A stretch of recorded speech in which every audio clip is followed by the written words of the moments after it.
ध्यान दीजिएगा इधर।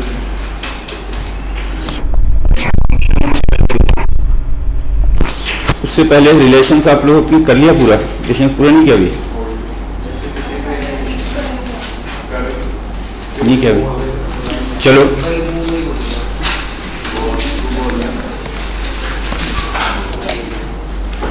फंक्शंस या मैपिंग दोनों एक ही टर्म है।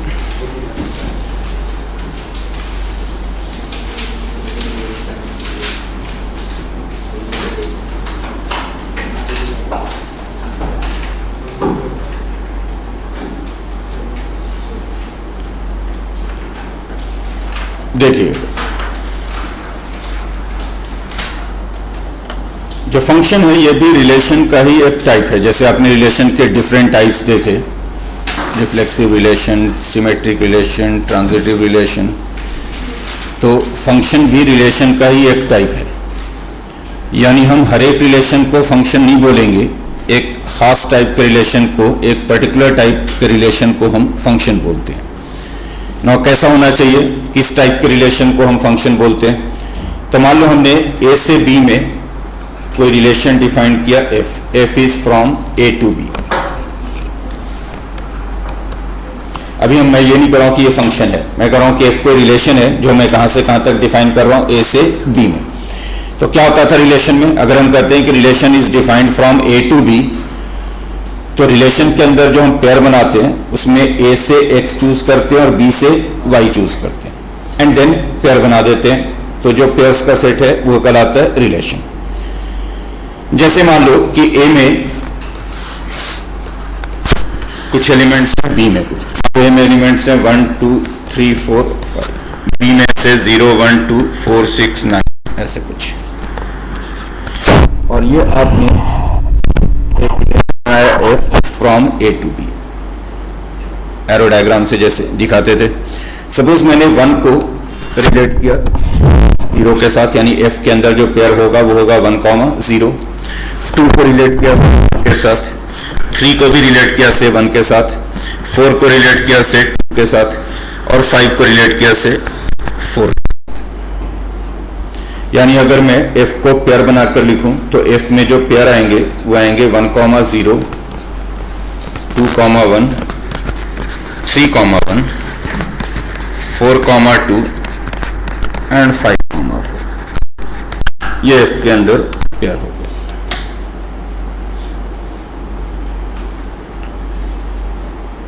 ऑब्वियसली एक रिलेशन है फ्रॉम ए टू बी, जो कि अगर आपको देखना हो कि F is a relation from A to B, ये ट्रू स्टेटमेंट है या फॉल्स स्टेटमेंट है। अभी मैं रिलेशन बोल रहा हूँ, कहीं भी मैं फंक्शन नहीं बोल रहा हूँ। अगर मैं कह रहा हूँ कि F is a relation from A to B, अगर आपको ये देखना हो कि ये स्टेटमेंट ट्रू है या फॉल्स है, तो आप क्या देखते हो कि एफ के अंदर जितने भी पेयर्स हैं उसका जो एक्स कोऑर्डिनेट होना चाहिए वो कहाँ से होना चाहिए, ए से, और वाई कोऑर्डिनेट कहाँ से होना चाहिए, बी से। तो हम कह देते हैं कि F is a relation from A to B, जो ऑब्वियसली इस केस में है।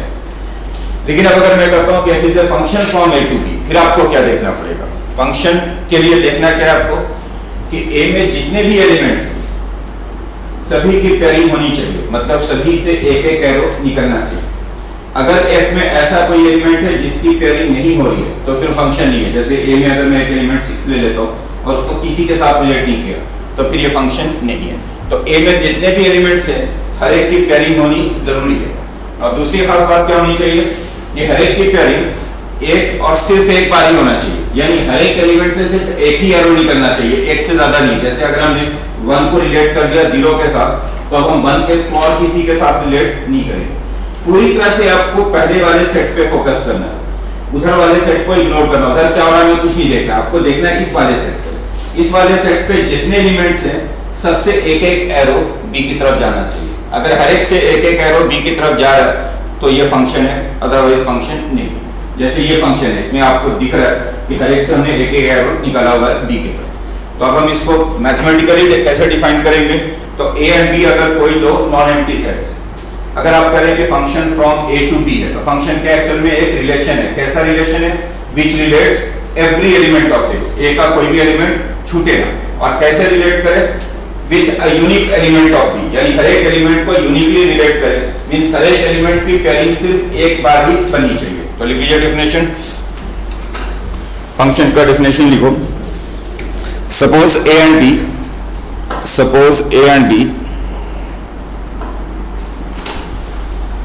Are any two non empty sets. Suppose A and B are any two non-empty sets. Then a function f from A to B, short में ऐसे लिखते हैं from A to B को, जो ये लिखा हुआ है। Then a function f from A to B is a relation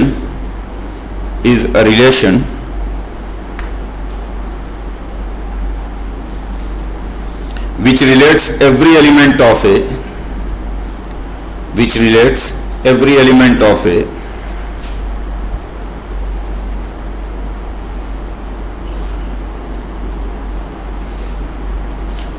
unique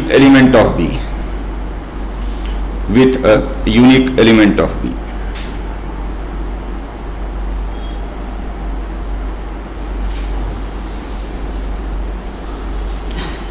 उसके बाद इसी में आगे लिखे, अगर आपने फंक्शन ए से बी में डिफाइन किया है तो ए को बोलते हैं डोमेन ऑफ द फंक्शन, जो पहला सेट होगा, जो दूसरा सेट बी है वो कहलाएगा codomain of the function.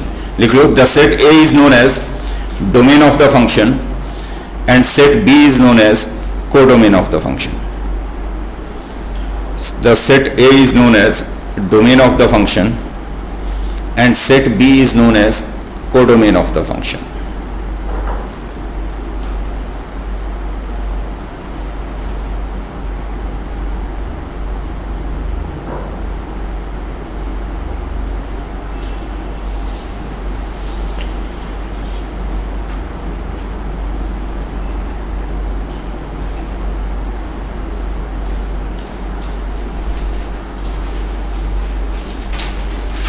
Late क्यों हो जाता है?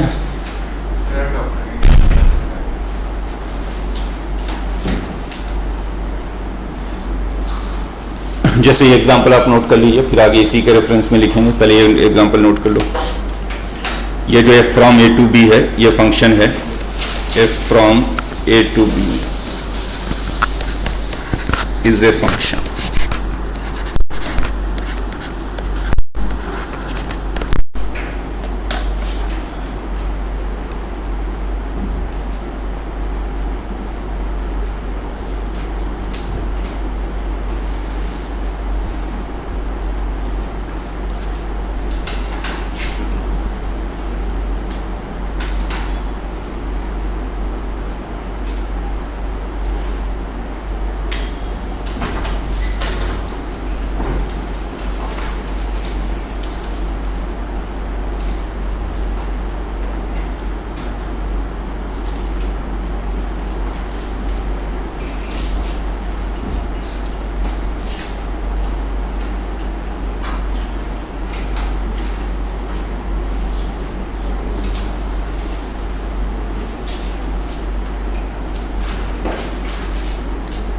हो गया नोट? बोलिए। अगर मुझे इस फंक्शन का डोमेन लिखना हो तो इसका डोमेन हो गया जो सेट ए है, यानी 1 2 3 4 5। इस फंक्शन का अगर कोडोमेन लिखना हो तो कोडोमेन हो गया सेट बी, यानी 0 1 2 4 6 9।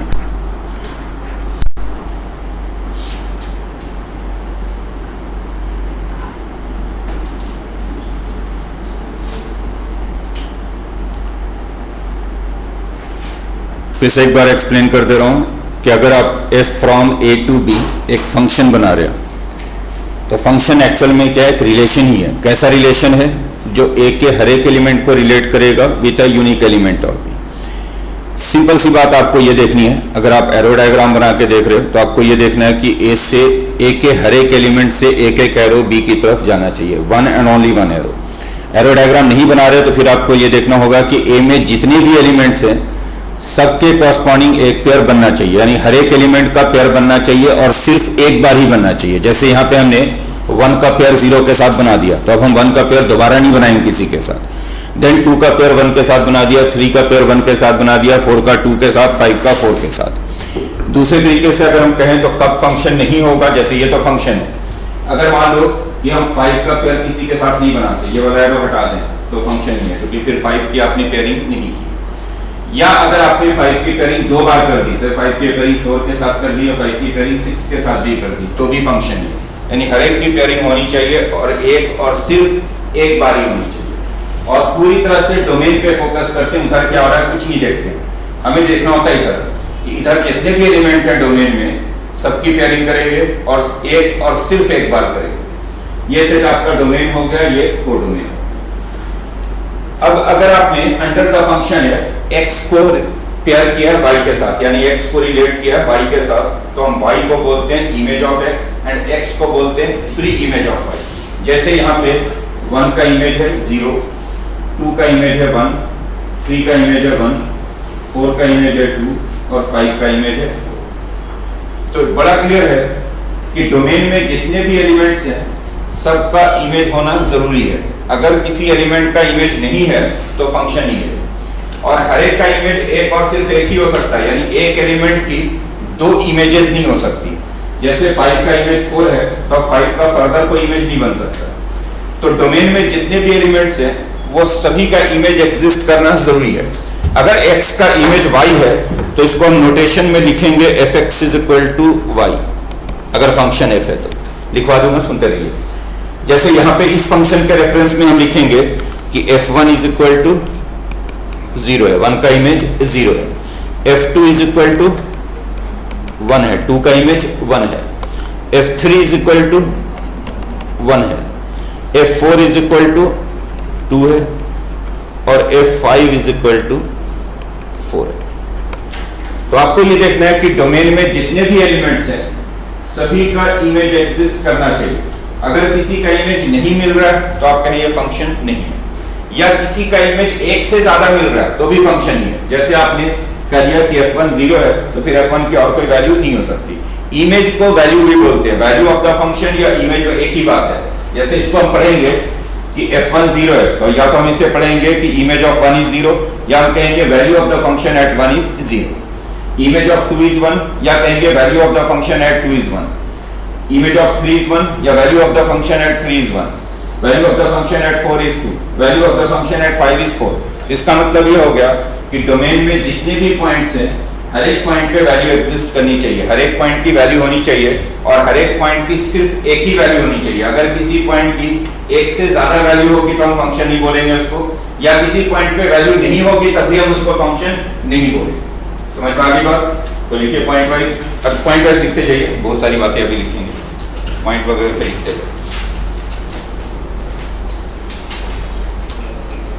एक बात और, चूंकि अभी मैंने कहा कि अगर x को हम y से रिलेट करते हैं तो x का इमेज बोलते हैं y का प्री इमेज बोलते हैं x। जैसे यहाँ पे 1 का इमेज है 0, 2 का इमेज 1, 3 का इमेज 1, 4 का इमेज 2, 5 का image 4।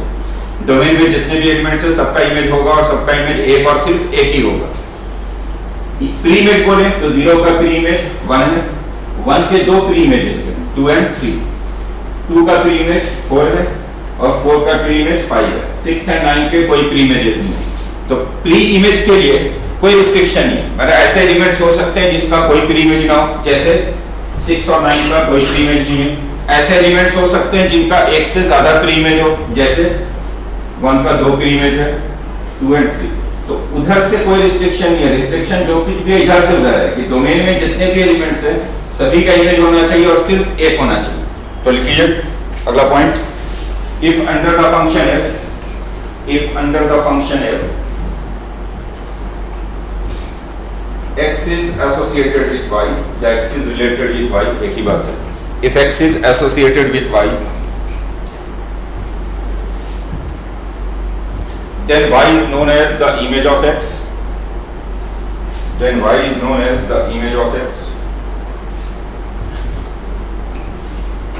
and the x is known as the pre-image of y, and x is known as the pre-image of y.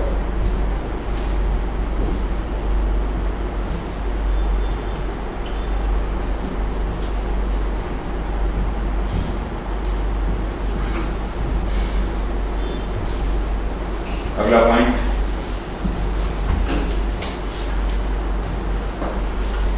every element of the domain, every element of the domain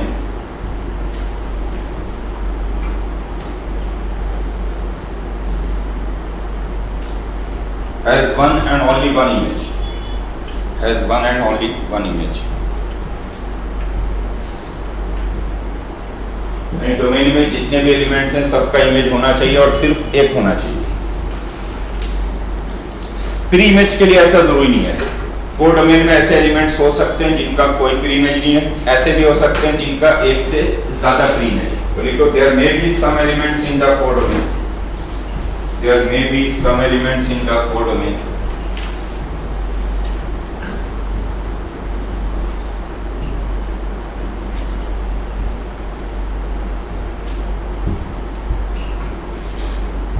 having no pre-image, having no pre-image,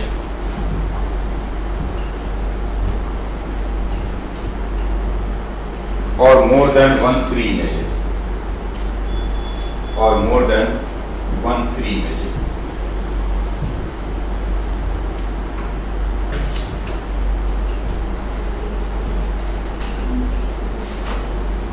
और जैसा कि अभी मैंने कहा कि अगर x का image y है, फंक्शन f है, तो नोटेशन में लिखा जाएगा fx इज इक्वल टू 1। जैसे 1 का इमेज 0 है तो f1 is equal to 0, f2 is equal to 1, f3 is equal to 1, f4 is equal to 2, f5 is equal to 4। Image को वैल्यू भी बोलते हैं, यानी आप फंक्शन का इमेज फाइंड कर रहे हो मींस आप फंक्शन की वैल्यू फाइंड कर रहे हो। जैसे आप कह रहे कि f3 इज इक्वल टू 1 है तो 3 का इमेज 1 है, या कहेंगे फंक्शन की वैल्यू 3 पे 1। और जो इमेजेस का सेट होता है उसी को रेंज ऑफ द फंक्शन बोलते हैं, यानी जो फंक्शन की पॉसिबल वैल्यूज होंगी उसी के सेट को रेंज बोलते हैं। रेंज फाइंड करने का मतलब क्या होता है, आपको देखना होता है फंक्शन की वैल्यू कहाँ से कहाँ तक है। जैसे अभी आपने इनवर्स ट्रिग्नोमेट्री पढ़ी तो आप कहते हैं कि साइन इनवर्स एक्स का रेंज -π/2 से π/2 तक है। इसका मतलब है साइन इनवर्स एक्स की वैल्यू -π/2 से शुरू होगी, π/2 पे खत्म होगी।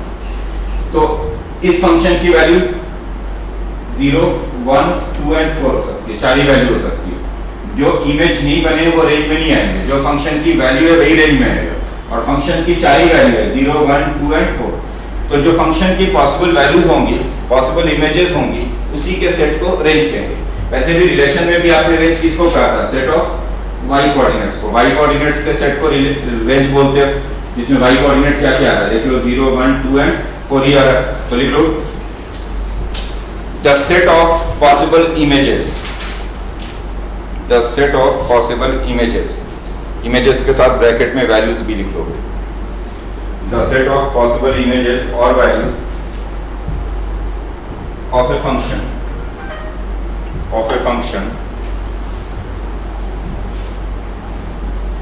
is known as the range of the function, is known as the range of the function।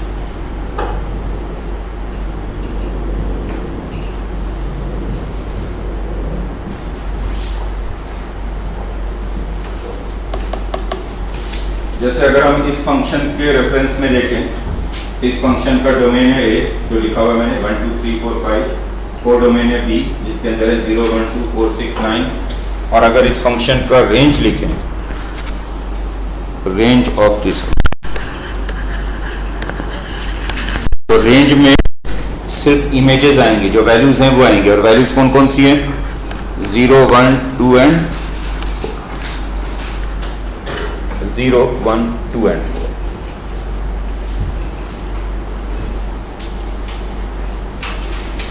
बड़ा क्लियर है कि रेंज हमेशा कोडोमेन का सबसेट होगा। ये रिलेशन में भी आपने लिखा था, क्योंकि रेंज में जो भी एलिमेंट आएगा वो हमेशा कोडोमेन से ही आएगा। तो लिख लो range is always the subset of codomain, range is always the subset of codomain.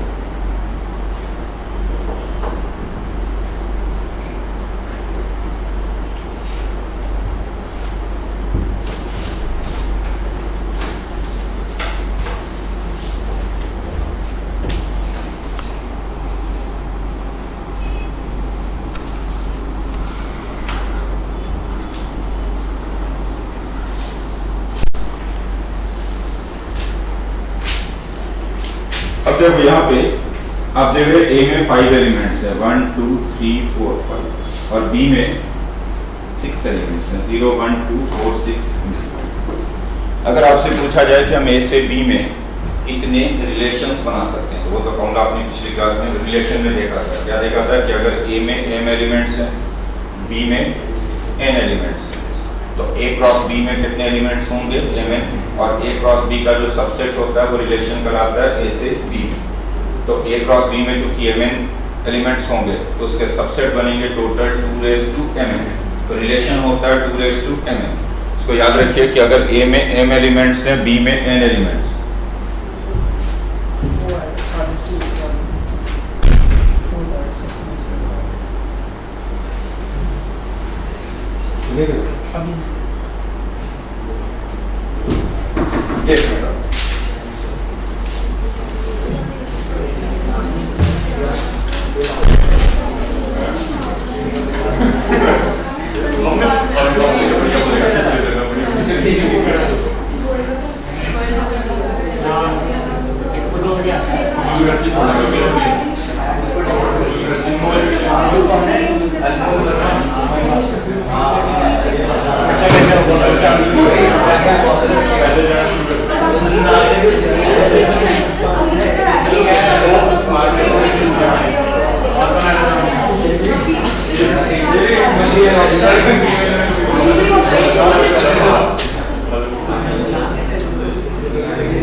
हो गया। क्या लिख रहे थे हम? हाँ, रेंज जो है वो कोडोमेन का सबसेट। अब देखिएगा सर, हम बात कर रहे थे कितने रिलेशन होंगे, कितने फंक्शन होंगे। तो अगर ए से बी में हमसे पूछा जाए कि कितने रिलेशन है, तो ए में m, b में n, तो रिलेशन बनते हैं टोटल 2mn।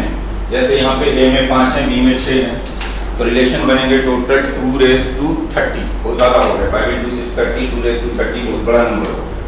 लेकिन अगर आपसे बोला जाए कि ए से बी में कितने फंक्शंस बनेंगे, फंक्शंस थोड़े कम हो जाएंगे, क्योंकि हर एक रिलेशन को हम फंक्शन नहीं बोलते हैं, किसी खास टाइप के रिलेशन को ही हम फंक्शन बोलते हैं। तो अब हम देखते हैं कि अगर ए में, सपोज बीसी का एग्जांपल को लेते हैं कि ए में 5 है, बी में 6 है, तो हम कितने फंक्शंस बना सकते हैं ए से बी। बहुत सिंपल रूल है, ध्यान से देखिएगा। फंक्शन बनाने के लिए क्या होता है कि हर एक एलिमेंट का इमेज एग्जिस्ट करना चाहिए, सबका इमेज होना चाहिए। तो हम 1 का पेयर बनाएंगे किसी के साथ, यानी 1 से एक एरो निकालेंगे और कहीं ले जाके जोड़ देंगे। तो 1 से 1 की पेयरिंग 0 के साथ भी हो सकती है, 1 के साथ भी, यानी इनमें से किसी एक के साथ होगी। तो 1 की पेयरिंग के लिए हमारे पास कितने ऑप्शंस हैं? 6 ऑप्शन है। 1 की पेयरिंग हम 6 में से किसी एक में कर देंगे। ऐसे 2 की पेयरिंग 6 में से किसी एक में कर देंगे, 3 की पेयरिंग 6 में से किसी एक में कर देंगे, 4 की पेयरिंग, तो 1 के लिए 6 ऑप्शंस, इसके लिए 6 ऑप्शंस, इसके लिए 6 ऑप्शंस, तो कितने हो गए total options? 6 into 6 into 6 into 6 into 6 कितने हो जाएंगे? 5 टाइम्स, यानी 6 raised to 5। तो अगर A में 5 एलिमेंट्स हैं, B में 6 एलिमेंट्स हैं, तो number of functions from A to B होता है 6 raised to 5। उल्टा होता है, ध्यान दें, पहले B वाले नंबर ऑफ एलिमेंट्स लिखना है raised to number of elements in A। तो अगर मैं जनरल बोल दूं कि A में m एलिमेंट्स हैं, B में n एलिमेंट्स हैं, इसमें m इसमें n, फंक्शन कितने बनेंगे total? n raised to m, n raised to m। लिखिएगा इसे। अगला point, if A has m elements, if A has m elements and B has n elements, and B has n elements, then the number of functions from A to B, then the number of functions from A to B is equal to n raised to n, n raised to n raised to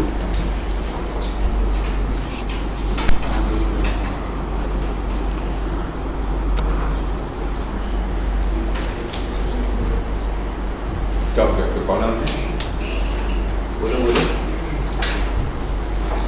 जैसे इसमें 5 है, उसमें 6 है, तो कितने functions बनेंगे? 6 raised to 5, क्योंकि हर एक के लिए 6 ऑप्शन होंगे, पहले के लिए 6 ऑप्शन, दूसरे के लिए 6 ऑप्शन, तो 6 into 6 into 6 5 टाइम्स, यानी कितना हो गया? 6 raised to 5। अगर किसी भी फंक्शन का रेंज और कोडोमेन सेम हो, यानी रेंज में जितने एलिमेंट्स हैं उतने ही एलिमेंट्स कोडोमेन में, तो हम फंक्शन को कहते हैं ऑन टू फंक्शन, या इसको सर्जेक्टिव फंक्शन या सर्जेक्शन बोलते हैं।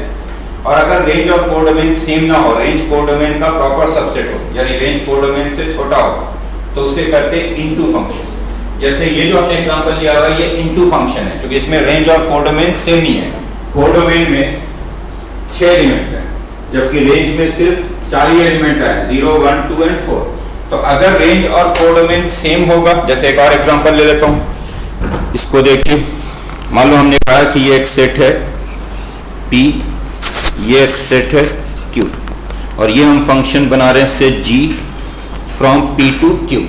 इसके अंदर सपोज एलिमेंट है 1 2 3 4 5, इसके अंदर है सपोज 0,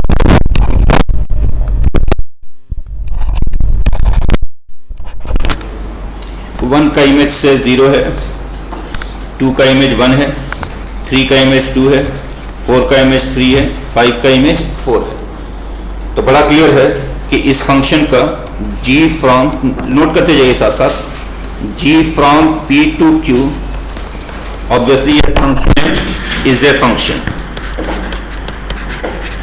अगर इस फंक्शन का हम डोमेन लिखेंगे, तो इस फंक्शन का जो डोमेन होगा ये सेट P होगा, यानी 1 2 3 4 5। इस फंक्शन का जो कोडोमेन होगा ये होगा 0 1 2 3 4, और इस फंक्शन का जो रेंज होगा, रेंज का मतलब है जो वैल्यूज बनी है, तो वैल्यूज तो सारे ही बन गए, रेंज भी वही होगा 0 1 2 3 4।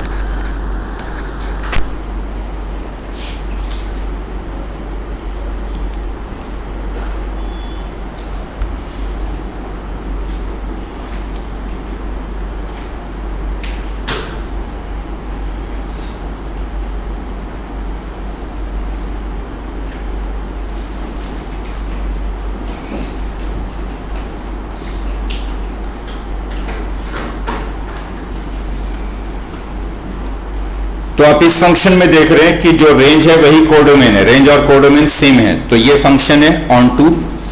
और पहला वाला जो हमने एफ बनाया था उसमें रेंज और कोडोमेन सेम नहीं है, तो ये फंक्शन है इनटू। ऑन टू फंक्शन को और भी कई नाम है, ऑन टू फंक्शन को सर्जेक्टिव फंक्शन भी कहते हैं और सर्जेक्शन भी बोलते हैं। तो लिख लीजिए अगला पॉइंट, पॉइंट वाइज लिखते जाओ, भी बहुत देर तक बात करेंगे, लिखते जाइए आपसे। if range of a function is equal to codomain, if range of a function is equal to codomain, then the function is known as an onto function, और इसी को सर्जेक्टिव फंक्शन भी कहते हैं, और सर्जेक्टिव फंक्शन, और इसी को सर्जेक्शन भी कहते हैं। ऑन टू फंक्शन और सर्जेक्टिव फंक्शन और सर्जेक्शन। जैसे ये जो एग्जांपल दिख रहा है अभी आपको स्क्रीन पे, ये सर्जेक्शन है।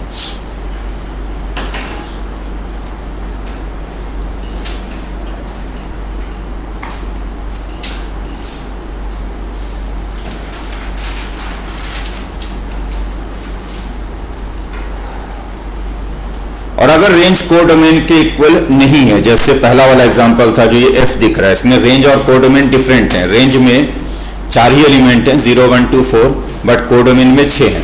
तो अगर रेंज कोडोमेन का प्रॉपर सबसेट है, ऑब्वियसली 2 ही पॉसिबिलिटी हो सकती है, या तो रेंज और कोडोमेन सेम होंगे या फिर रेंज कोडोमेन से छोटा होगा, प्रॉपर सबसेट होगा। तो अगर रेंज कोडोमेन से छोटा है, प्रॉपर सबसेट है, तो फिर हम ऐसे फंक्शन को इनटू फंक्शन कहेंगे। तो लिख लो, if the range is a proper subset of codomain, if the range is a proper subset of codomain,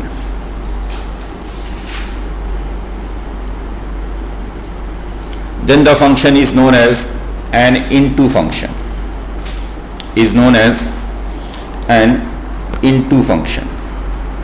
जैसे ये जो एग्जांपल दिखाई दे रहा है अभी आपको स्क्रीन पे, ये into है।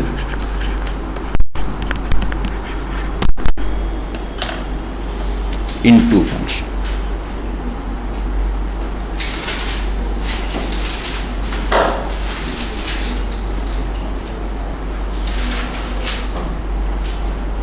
ठीक। नेक्स्ट, अगर किसी फंक्शन में डिफरेंट एलिमेंट्स की डिफरेंट इमेजेस हों, इमेजेस रिपीट ना होते हो, वैल्यू रिपीट ना होते हो, तो हम फंक्शन को कहते हैं वन वन फंक्शन। और अगर वैल्यू रिपीट होता हो तो उसे मेनी वन फंक्शन है। जैसे इसमें देख रहे हैं कि डिफरेंट एलिमेंट्स की डिफरेंट इमेजेस हैं, सबकी इमेज अलग अलग है। 1 की इमेज 0 है, 2 का इमेज 1 है, 3 का इमेज 2 है, 4 का इमेज 3 है, 5 का इमेज 4 है। तो अगर हम कोई भी 2 डिफरेंट एलिमेंट चूज करेंगे डोमेन में, तो उनकी इमेज डिफरेंट है, तो इमेज रिपीट नहीं हो रही है, वैल्यू रिपीट नहीं हो रही है। तो ये जो एग्जाम्पल है ये 1 1 है। लेकिन पिछला एग्जाम्पल देखें तो इसमें इमेज रिपीट हो रही है। जैसे 2 का इमेज भी 1 है और 3 का इमेज भी 1 है, तो 2 एलिमेंट के सेम इमेज हो गए, 2 एंड 3 का। तो अगर डोमेन के डिफरेंट एलिमेंट्स का डिफरेंट इमेज हो, या कहें कि डिफरेंट पॉइंट पे फंक्शन की डिफरेंट वैल्यू बनती हो, वैल्यू कभी भी रिपीट ना होता, तो फंक्शन 1 1 है। और अगर 2 या 2 से ज्यादा ऐसे पॉइंट हैं डोमेन में जिन पे सेम इमेज बन जाता हो, जिनकी सेम वैल्यू बन जाती हो, तो फंक्शन मेनी वन है। जैसे इन 2 पॉइंट पे सेम वैल्यू बन रहा है, 2 पे भी फंक्शन की वैल्यू 1 है, f2 भी 1 है और f3 भी 1 है, तो ये मेनी वन फंक्शन है। समझ में आ गई बात? लिख लीजिए।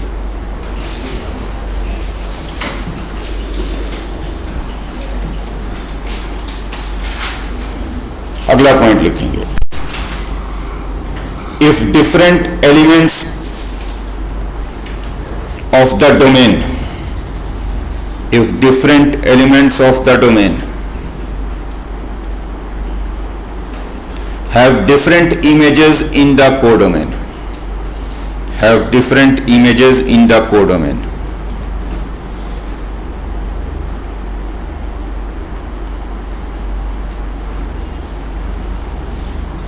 if different elements in the domain, different elements of the domain have different images in the codomain, then the function is known as a one-one function. Then the function is known as a one-one function.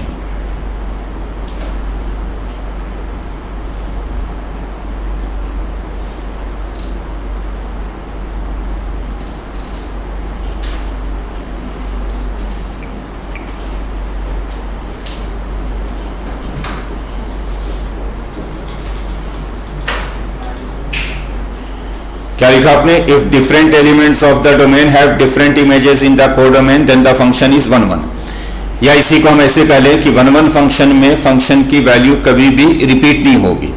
मतलब अगर हम कोई भी दो different point choose करेंगे तो उन पे फंक्शन की वैल्यू डिफरेंट होगी।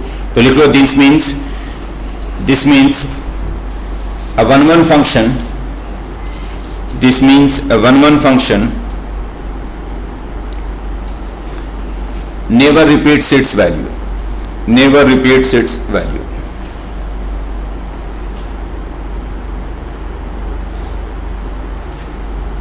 never repeats its value। जैसे आप फंक्शन अगर लेते हैं F x is equal to sine X, suppose आपने या छोटा एग्जांपल लेता हूं, ट्रिग्नोमेट्री पे बात पे चलता हूं। जैसे अगर हमने कहा कि फंक्शन है हमारा F x is equal to x square, तो ये 1 1 नहीं है क्योंकि इसकी वैल्यू रिपीट होगी। इसकी वैल्यू 2 पे भी 4 बनेगी और -2 पे भी 4 बनेगी। अगर हम f2 निकालेंगे तो 4 आएगा, -2 निकालेंगे तो भी 4 आएगा। तो ये 1 1 नहीं है, ये मेनी 1 फंक्शन है क्योंकि वैल्यू रिपीट हो रही है। या अगर हमने कहा कि function F x is equal to sine X है सपोज, ऑब्वियसली ये 1 1 नहीं है क्योंकि साइन 0 भी 0 होगा, साइन पाई भी 0 होगा। तो अगर हम f0 निकालेंगे तो भी 0 होगा, f पाई निकालेंगे तो भी 0 होगा। ये 1 1 नहीं है। लेकिन अभी आपने इनवर्स फंक्शंस जो पढ़ा, साइन इनवर्स एक्स, वो 1 1 है। साइन इनवर्स की वैल्यू कभी भी रिपीट नहीं होगी डिफरेंट पॉइंट पे। वैसे भी साइन इनवर्स का जब आपने ग्राफ ड्रॉ किया था तो इंक्रीजिंग ग्राफ था, नीचे से ऊपर की तरफ लगातार जा रहा था। तो अगर ग्राफ लगातार नीचे से ऊपर की तरफ बढ़ रहा है तो रिपीट तो होगा नहीं, बढ़ता चला जा रहा है लगातार। तो इनवर्स फंक्शन जो आपने पढ़े 6 के 6 वो सारे 1 1 है, सभी 6 के 6 सारे इनवर्स फंक्शन 1 1 है। क्योंकि इसमें कोई भी दो डिफरेंट पॉइंट चूज करोगे तो उन पे वैल्यू आपकी डिफरेंट आएंगी। 1 1 फंक्शंस को इसी में आगे लिखिएगा जो भी आप लिख रहे थे, लिखेंगे 1 1 functions are also known as injective function, injective और इंजेक्शन, इंजेक्शन भी बोलते हैं, इंजेक्टिव फंक्शन और injection.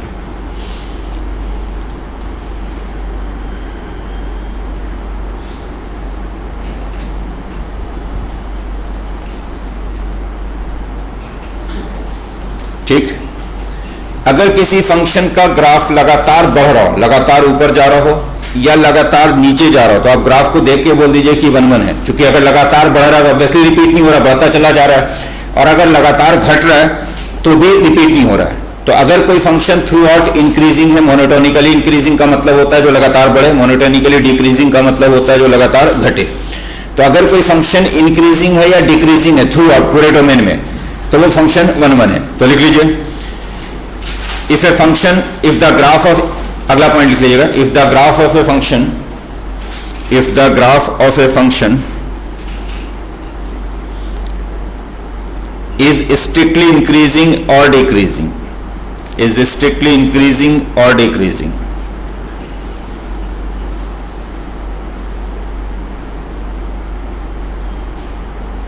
then the function is 1 1, then the function is 1 1। तो कई बार तो हम ग्राफ को देखकर ही बता देंगे कि ग्राफ को देखते ही हम कह देंगे अगर ग्राफ लगातार बढ़ रहा होगा या लगातार घट रहा होगा तो हम कह देंगे ये 1 1 फंक्शन है। और ठीक इसका उल्टा हो गया मेनी 1 फंक्शन। मेनी 1 फंक्शन जैसे आप देखेंगे तो पहला वाला जो एग्जांपल है वो मेनी 1 फंक्शन है क्योंकि इसमें इमेज रिपीट हो रही है। जो 2 पे वैल्यू बन रहा है वही वैल्यू 3 पे बन रहा है, f2 भी बने और f3 भी बने। तो अगर डोमेन में 2 या 2 से ज्यादा पॉइंट ऐसे हैं जिन पे सेम इमेज हो जाए, यानी जिन पे वैल्यू रिपीट हो जाए, तो हम कहेंगे ये फंक्शन मेनी 1 है। इन शॉर्ट अगर फंक्शन की वैल्यू कभी भी रिपीट हो जाए, ऐसे 2 पॉइंट मिल जाए जहां पे सेम वैल्यू बन जाए, तो हम कह देंगे कि फंक्शन मेनी 1 है। तो लिख लो अगला point, if 2 or more than 2 points of the domain, if 2 or more than 2 points of the domain have same image in the codomain, have same image in the codomain,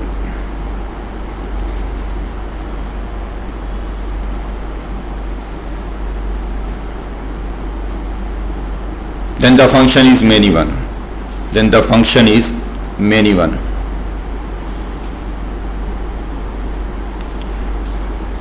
function is many one.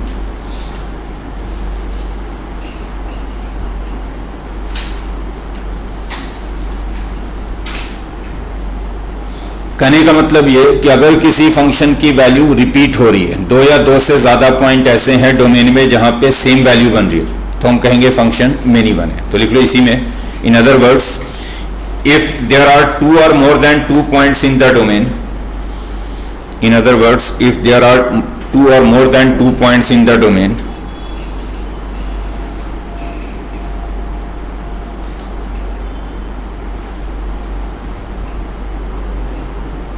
if there are 2 or more than 2 points in the domain at which the function of at which the value of the function is same, at which the value of the function is same,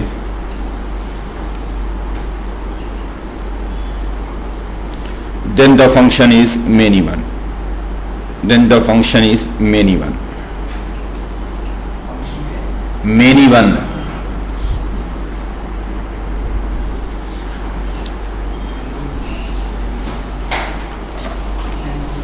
अरे many one पहली बार सुन रहा है क्या word ये? Many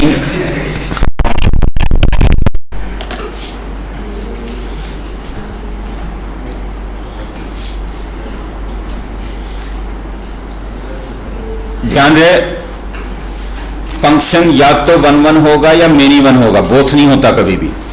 इसी तरह से function या तो इनटू होगा या ऑन टू होगा, बोथ वाली पॉसिबिलिटी नहीं होती है. मतलब ये डिसजॉइंट है, 1 1 है या मेनी वन है, 1 1 नहीं है तो मेनी वन है, मेनी वन नहीं है तो 1 1 है, ऑन टू है या इनटू है, इनटू नहीं है तो ऑन टू है. मतलब बोथ वाली पॉसिबिलिटी नहीं है, नाइदर वाली पॉसिबिलिटी भी नहीं है. मतलब नाइदर 1 1 नॉर मेनी वन नहीं हो सकता, neither onto nor into नहीं हो सकता, इनमें से कोई एक होगा फंक्शन. समझ में आ रही बात? अगर कोई फंक्शन 1 1 एंड ऑन टू दोनों हो जाए, यानी 1 1 भी हो और ऑन टू भी हो, 1 1 कब बोलेंगे? जब डिफरेंट एलिमेंट्स की डिफरेंट इमेजेस हो. ऑन टू कब बोलेंगे? जब रेंज और कोडोमेन सेम होगा. जैसे अभी जो हमने जी एग्जांपल लिया ये पी से क्यू में, ये फंक्शन 1 1 भी है चूंकि डिफरेंट एलिमेंट्स की डिफरेंट इमेज है, और ऑन टू भी है चूंकि रेंज और कोडोमेन सेम है.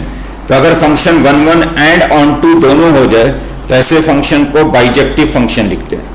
कल लिख लीजिए, if a function is both 1 1 and on 2, if a function is both 1 1 and on 2,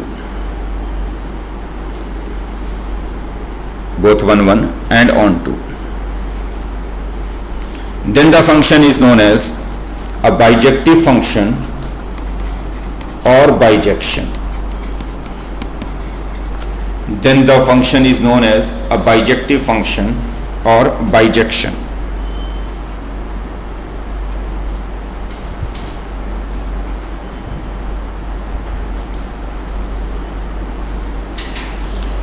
ठीक, जैसे ये जो एग्जांपल आपको दिखाई दे रहा है, ये फंक्शन बाइजेक्टिव है यानी बाइजेक्शन है.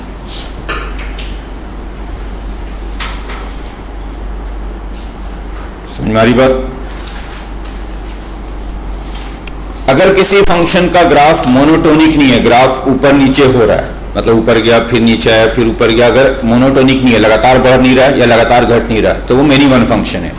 जैसे अगर आप पैराबोला ड्रॉ करोगे अपवर्ड या डाउनवर्ड, वो मेनी वन फंक्शन है. चूंकि वैल्यू रिपीट होगी, नीचे आएगा फिर वही वैल्यू लेके दोबारा ऊपर जाएगा. जैसे अभी आपने कहा कि function F x is equal to x square ही लिखा है, ऑब्वियसली ये पैराबोला है, y is equal to x square है. ये अभी आपने ड्रॉ किया अभी तक, तो y is equal to x square upward parabola होगा जिसका वर्टेक्स ओरिजिन पे हो. ये ऑब्वियसली मेनी वन फंक्शन है. वही वैसे भी दिख रहा है कि जो वैल्यू इसकी 1 पे आनी है वही -1 पे आनी है, जो 2 पे आनी है वो -2 पे आनी है. लेकिन अगर मान लो हमने ये ग्राफ ड्रॉ किया, F x is equal to 3x + 4, obviously ये लीनियर इक्वेशन है, तो इसका ग्राफ लाइन होगा y is equal to 3x + 4 होगा इसका, और लाइन ऑब्वियसली ये ऊपर जा रही है. अगर आप ये लाइन ड्रॉ करके देखो तो ये लाइन ऐसे इंक्रीजिंग लाइन है. अगर आप ये लाइन ड्रॉ करेंगे तो ये लाइन x एक्सिस को कट करेगा -4 पे और y एक्सिस को कट करेगा -4/3. तो ऐसे लाइन है कुछ ऐसे नीचे से ऊपर की तरफ, तो ऑब्वियसली ये लगातार ऊपर जा रहा है तो वैल्यू रिपीट नहीं होगी, तो ये 1 1 फंक्शन है. तो अगर ग्राफ लगातार इंक्रीजिंग हो या लगातार डिक्रीजिंग हो तो 1 1 है. लेकिन अगर ग्राफ ऊपर नीचे हो रहा हो, ऐसे ऊपर गया फिर नीचे आया फिर ऊपर गया फिर नीचे आया, तो वो मेनी वन फंक्शन है। तो नॉन मोनोटोनिक जो ग्राफ होता है, नॉन मोनोटोनिक का मोनोटोनिक का मतलब होता है जो लगातार बढ़े या लगातार घटे। नॉन मोनोटोनिक का मतलब है कि जो सिंगल टोन में नहीं चल रहा, अपना टोन चेंज कर रहा है, कभी बढ़ रहा है, कभी घट रहा है, फिर कभी बढ़ रहा है, तो वैसे फंक्शन जो होंगे वो मेनी वन फंक्शन होंगे। तो लिख लीजिए non monotonic functions are many one. Non monotonic continuous function, अभी हम बात कर रहे हैं जब ग्राफ कहीं ब्रेक नहीं हो रहा, कॉन्टिन्यूअस चल रहा। Non monotonic continuous functions, non monotonic continuous functions are many one, are many one.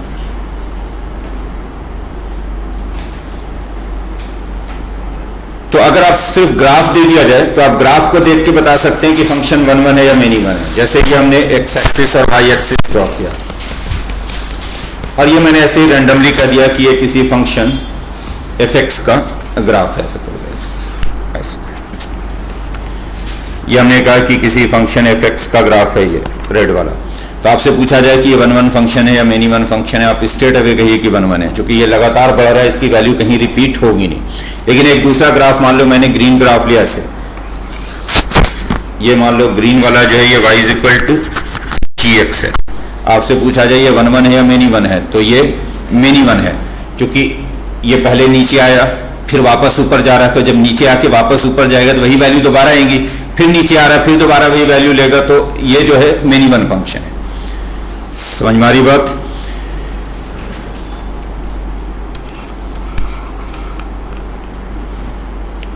अब कोई ग्राफ अगर गिवन है तो हम ग्राफ को देख के बता सकते हैं कि ये ग्राफ फंक्शन का ग्राफ है या रिलेशन का ग्राफ है। मतलब हर एक ग्राफ फंक्शन नहीं होता, क्योंकि हर एक जो है एक्स और वाई का हर एक रिलेशन जो है वो फंक्शन नहीं होगा। एक सर्टेन टाइप ऑफ रिलेशन को ही हम फंक्शन कहते हैं। तो ग्राफ को देख के हम बता सकते हैं कि कोई ग्राफ जो है ये फंक्शन है या नहीं है। तो जैसे मान लो हमने ये ड्रॉ किया एक्स एक्सिस वाई एक्सिस, ठीक। अगर मान लो मैं कोई पैराबोला ले रहा हूं, इससे राइट ओपन पैराबोला ले लिया जिसका वर्टेक्स ओरिजिन पे है। सपोज मैंने ये पैराबोला ले लिया y square is equal to 4x। थोड़ा बहुत अगर आपको याद हो तो ये एक राइट ओपन पैराबोला होगा जिसका वर्टेक्स ओरिजिन पे होगा। मान लो हमें इसकी इक्वेशन नहीं भी मालूम है, मुझे सिर्फ मालूम है कि एक ग्राफ है, किस चीज का ग्राफ है इससे भी हमें मतलब नहीं है, एक ग्राफ है। अब आपसे पूछा जाए कि ये जो ग्राफ है राइट ओपन पैराबोला ये फंक्शन है या नहीं है, तो ये फंक्शन नहीं है। कैसे पता लगता है किसी भी ग्राफ को देख के कि ये फंक्शन है या नहीं? आप वर्टिकल लाइन ड्रॉ करो, अगर कोई भी वर्टिकल लाइन ग्राफ को एक से ज्यादा बार कट कर जाए तो वो फंक्शन नहीं है। क्योंकि अगर हम यहाँ पे इस पे कहीं पे भी वर्टिकल लाइन ड्रॉ करेंगे, जैसे ये ड्रॉ किया हमने, तो ये इसको 2 बार कट कर रहा है। और ध्यान रहे 2 बार कट कर रहा है, वर्टिकल लाइन पे एक्स कोऑर्डिनेट नहीं बदलता है, एक्स कोऑर्डिनेट वर्टिकल लाइन पे सेम होता है। तो अगर मान लो ये जो मैंने वर्टिकल लाइन ड्रॉ किया ये एक्स इज इक्वल टू 1 है, तो इसका भी एक्स कोऑर्डिनेट 1 होगा और इसका भी एक्स कोऑर्डिनेट 1 होगा। लेकिन y तो ऑब्वियसली डिफरेंट होगा, ऊपर वाला मान लो 1,2 है तो नीचे वाला क्या हो जाएगा 1,-2 हो जाएगा। जैसे अगर हम इक्वेशन ही लिख दें y square is equal to 4x लिख दें, तो देखो अगर x को 1 रखोगे तो y की 2 वैल्यू मिलेगी, अगर x को 1 रखोगे तो y स्क्वायर 4 होगा, y 2 मिलेगा +-2, तो इसको 1,2 भी सेटिस्फाई करेगा और 1,-2 भी सेटिस्फाई करेगा। तो 1,2 और 1,-2 सेटिस्फाई कर रहा है, इसका मतलब है कि 1 का इमेज 2 भी हो गया और 1 का इमेज -2 भी हो गया। अगर एक एलिमेंट का 2 इमेज हो गया तो वो फंक्शन नहीं हो सकता, तो this is not a function. कैसे पता लगता है? बस सीधा देखना है कि अगर कोई भी वर्टिकल लाइन ग्राफ को एक से ज्यादा बार कट करे तो वो फंक्शन नहीं है। किसी भी फंक्शन के ग्राफ को वर्टिकल लाइन एक से ज्यादा बार कट नहीं कर सकता। जैसे यहाँ पे अगर हमने रेड वाला ग्राफ लिया, इसमें कहीं पे भी वर्टिकल लाइन ड्रॉ करो ग्राफ को एक बार ही मिलना है, या ग्रीन वाला ही जो हमने लिया उसमें कहीं पे भी वर्टिकल लाइन ड्रॉ करें ग्राफ को एक बार ही मिलना है।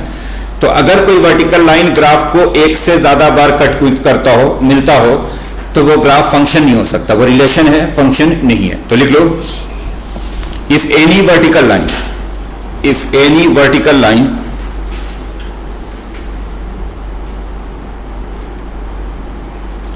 meets a graph at more than one point,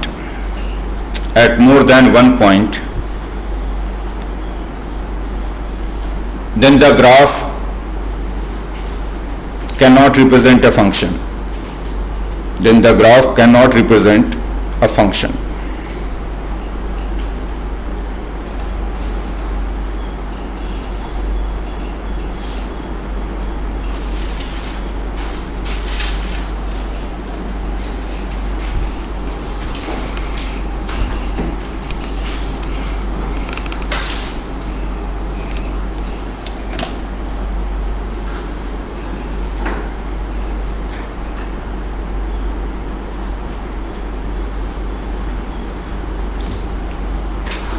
चलिए क्वेश्चन करेंगे हम। लिखिए question.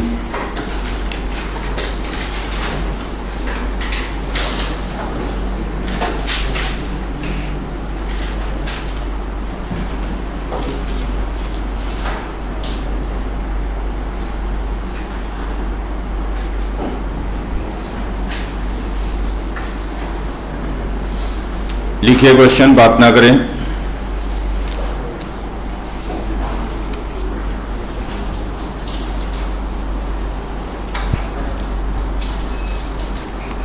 f is equal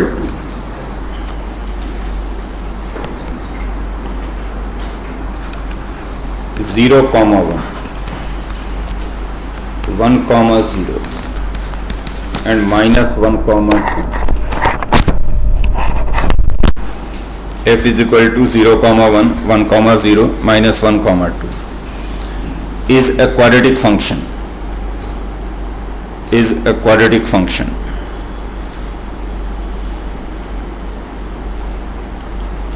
find F x. आपको ये फंक्शन फाइंड करना है कि ये फंक्शन क्या है। Find F x. सिंपली मैं क्या करूं कि ये क्वाड्रेटिक फंक्शन है, तो जब भी आपसे कहा जाए कि कोई फंक्शन क्वाड्रेटिक है, आप फंक्शन एज्यूम कर लें a x square plus b x plus c. अगर लीनियर बोला जाए तो फंक्शन एज्यूम कर लें a x plus b. Cubic बोला जाए तो आप क्यूबिक ले लो, x cube plus b x square plus c x plus d. Function find करना है, दैट मीन्स कि आपको ए बी सी फाइंड करना है कि इस क्वाड्रेटिक में ए बी सी क्या होगा। और वो कैसे निकालेंगे, तो आपको 3 पेयर दिख रहा है। 0 1 का मतलब क्या हो गया कि f0 की वैल्यू 1 है, 0 पे इमेज 1 है। f1 की वैल्यू 0 है और f-1 की वैल्यू 2 है। तो उसकी मदद से आप ए बी सी फाइंड कर लें। करिए से।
हो गया ये?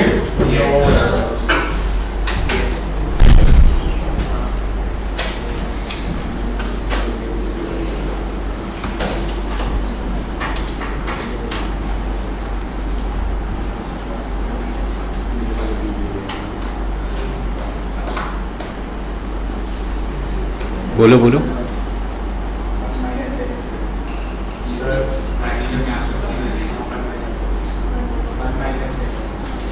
लीनियर फंक्शन कैसे क्वाड्रेटिक बनाना है ना आपको?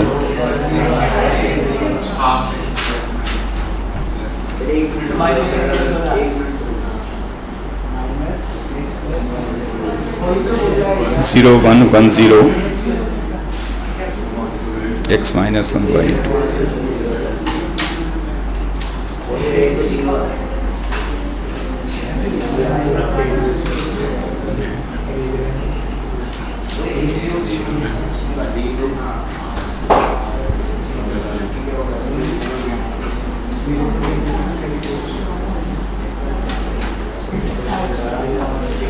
देखो बेटा, तो हमने चूंकि क्वाड्रेटिक फंक्शन था तो हमने सपोज कर लिया कि फंक्शन है हमारा a x square plus b x plus c.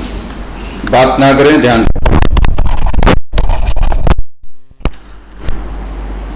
अगर कहा जाए लीनियर फंक्शन है तो आप फंक्शन एज्यूम कर लोगे ए एक्स प्लस बी। क्यूबिक है तो वैसे क्यूबिक ले लोगे। अब तीन पेयर दिए हुए, क्या क्या दिया हुआ है? F01 है एक, तो ये चीज है। तो F0 क्या निकल जाएगा देख लो। अगर इस फंक्शन में x को 0 रखोगे तो F0 की वैल्यू c आएगी, तो c हो गया। फिर F1 है 0। दूसरा पेयर क्या लिखा हुआ? 1 0। 1 0 का मतलब है कि F1 0। F1 क्या आएगा?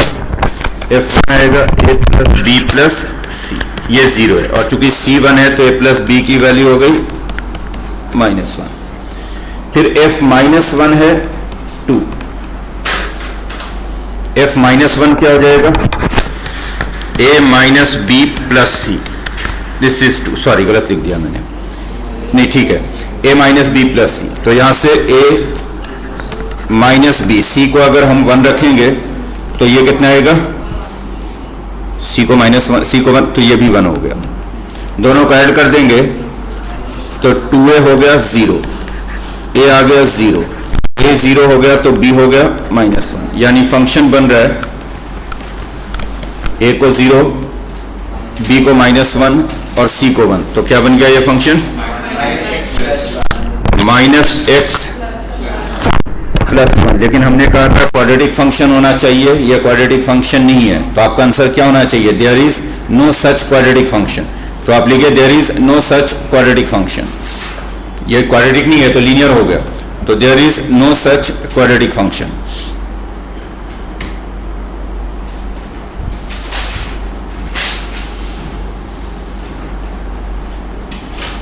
नेक्स्ट क्वेश्चन लिखिए।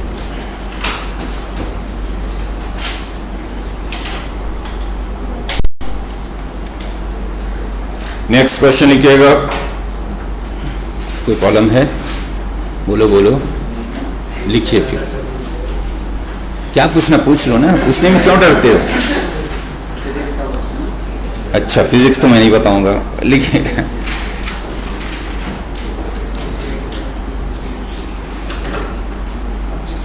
Fx is equal to,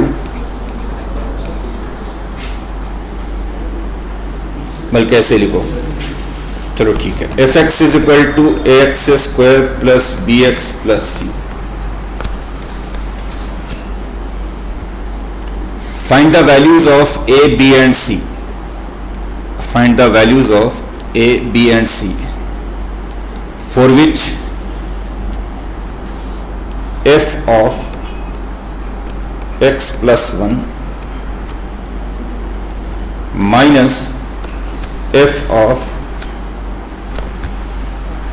x is equal to 3x plus 4 all x belonging to R। अगर f of x plus 1 minus f x ये 3x प्लस 4 के इक्वल है तो a, b, c की क्या वैल्यू है?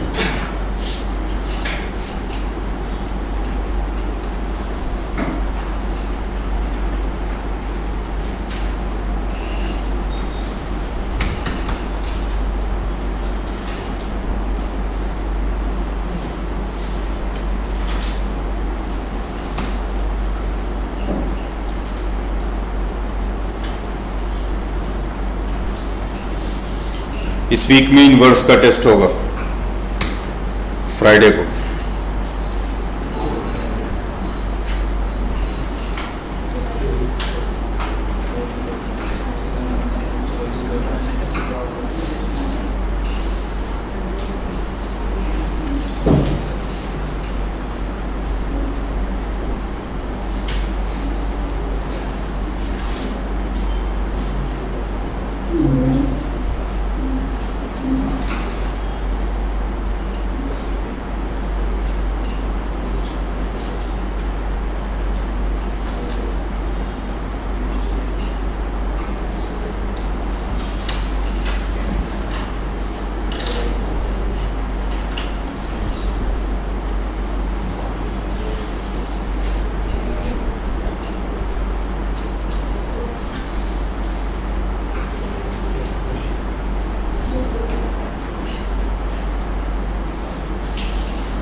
हो गया सभी का? नहीं हुआ? देखो इधर ध्यान दो, f ऑफ x प्लस 1, इधर देखो प्रवेश, सीधे बैठो, इधर सुनो, एफ एक्स गिवन है x square plus b x plus सी।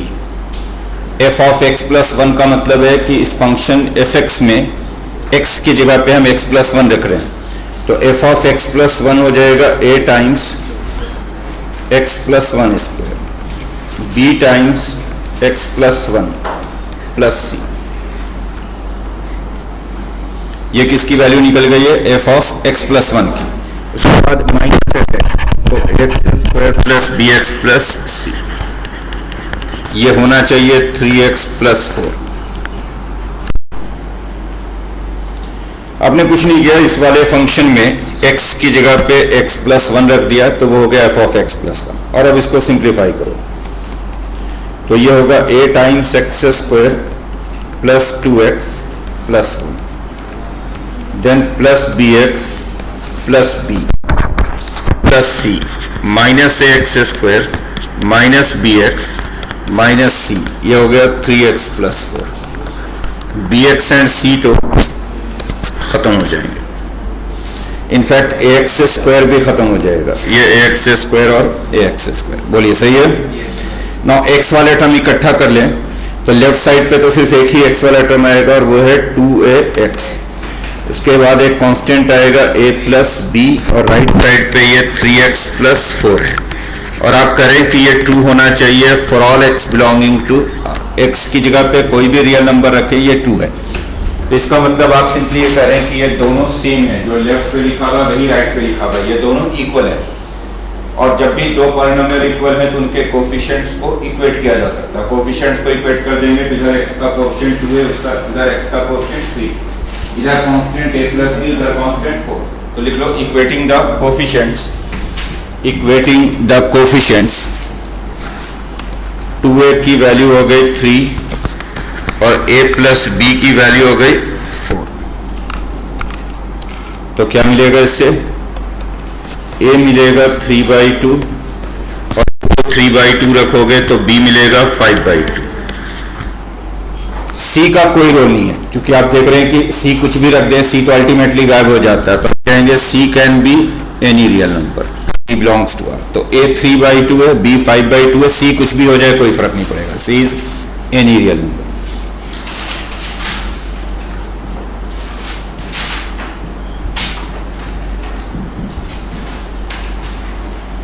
नेक्स्ट क्वेश्चन देखिएगा।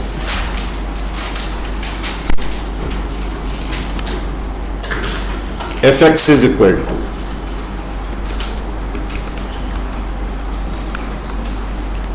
(3x + 4) when x is less than 5, 2 - 5x when x is greater than or equal to 5। ऐसे लिखने का क्या मतलब होता है? इस कॉमा की जगह पे इफ या व्हेन जो भी लिखना चाहे आप लिख लें। इसको पढ़ते हैं 3x + 4 if x is less than 5 या 3x + 4 when x is less than 4।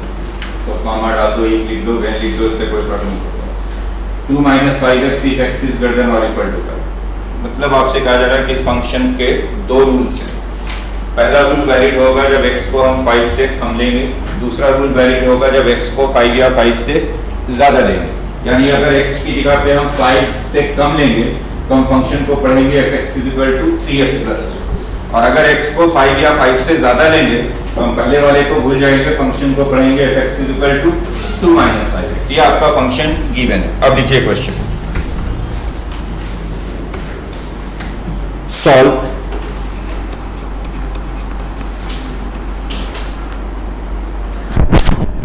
fx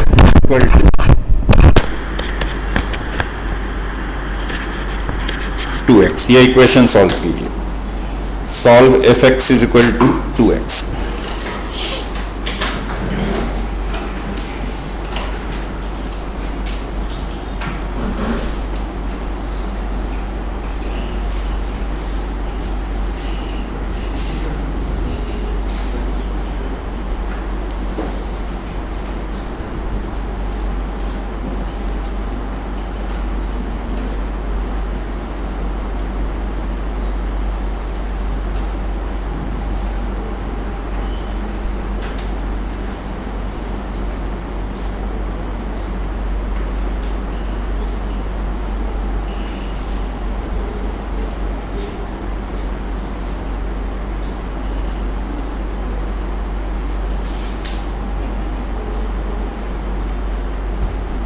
= 4 आ रहा है, एक ही सोल्यूशन है।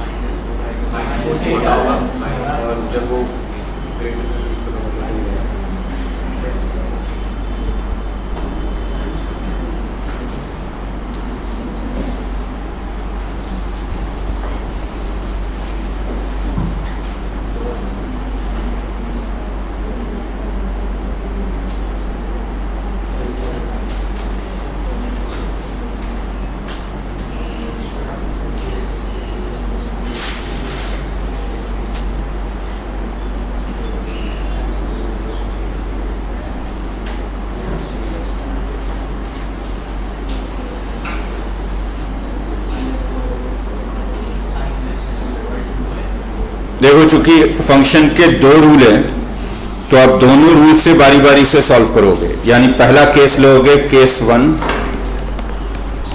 When x is less than 5। अब दोनों केसेस में इसको सॉल्व करोगे। तो पहला केस देख रहे हैं जब x लेस देन 5 है। नाउ गिवन इक्वेशन क्या है हमारा? गिवन इक्वेशन है fx = 2x।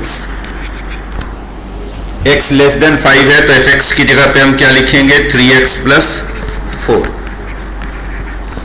क्योंकि जब x लेस देन 5 है तो पहला वाला रूल काम करेगा। तो यहां से मिल जाएगा आपको x की वैल्यू -4। ये भी देखेंगे कि ये जो वैल्यू आई है वो हमारे गिवन कंडीशन को सेटिस्फाई कर रहा है या नहीं, क्योंकि हमने पहला केस क्या लिया है, x लेस देन 5, तो जो वैल्यू आना चाहिए वो लेस देन 5 होना चाहिए। तो ये लेस देन 5 ऑलरेडी है, तो एक सॉल्यूशन तो ये हो गया x इज इक्वल टू -4। अगर सपोज ये लेस देन 5 नहीं आता तो फिर उसको रिजेक्ट कर देते। सपोज यहाँ पे x इज इक्वल टू -4 की बजाय x इज इक्वल टू 7 आ जाता से, तो हम कहते हैं दिस इज नॉट पॉसिबल, क्योंकि हम पहले ही एज्यूम कर चुके हैं कि x 5 से कम है। नाउ सेकंड केस लेंगे। सेकंड केस लेंगे जब x ग्रेटर देन और इक्वल टू 5 है। तो x अगर ग्रेटर देन और इक्वल टू 5 है तो अब इक्वेशन क्या हो जाएगा, इक्वेशन हो जाएगा f(x) is equal to 2x। x चूंकि ग्रेटर देन और इक्वल टू 5 है तो फंक्शन हो जाएगा 2 - 5x। 2 - 5x is equal to 2x। तो यहां से x की वैल्यू कितनी आ रही है, 2/7। बट ये रिजेक्ट हो जाएगा, this is not possible. Not possible क्यों, क्योंकि हम पहले ही कह रहे हैं कि x जो होना चाहिए वो 5 या 5 से बड़ा होना चाहिए, जबकि वो 5 से छोटा है, तो ये पॉसिबल नहीं है। दिस इज नॉट पॉसिबल, यानी ये रिजेक्ट हो गया, दिस इज रिजेक्टेड। तो अल्टीमेटली सिर्फ एक ही आंसर लिखेंगे और वो क्या लिखेंगे, x is equal to -4। x is equal to -4 is the only solution. x is equal to -4 is the only solution.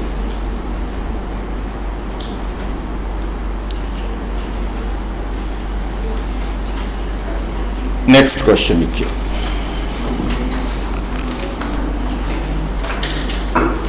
बात ना करें, लिखें। f(x) is equal to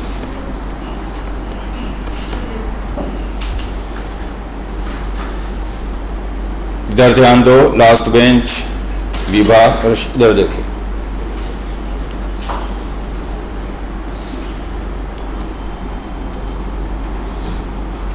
f(x) is equal to 3x - 4 over x plus 1. f(x) is 3x - 4 over x plus 1. Write f of 1/x in terms of f(x). f of 1/x in terms of f(x). यानी आपको बताना है कि f of 1/x और f(x) में क्या relation होगा।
f of 1/x और f(x) सेम आ रहा है।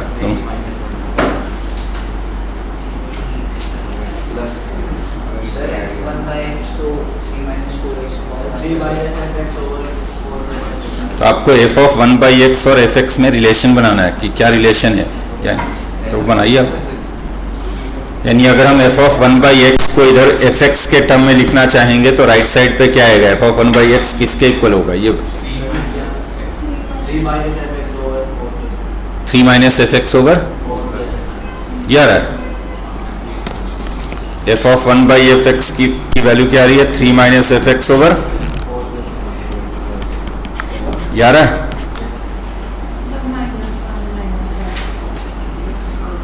मुझे नहीं पता, मैं तो आपसे पूछ रहा हूँ, मैं तो निकालूंगा अभी क्या है, आप करें कि आ रहा है, ठीक है देखता हूँ ये आएगा कि नहीं आएगा।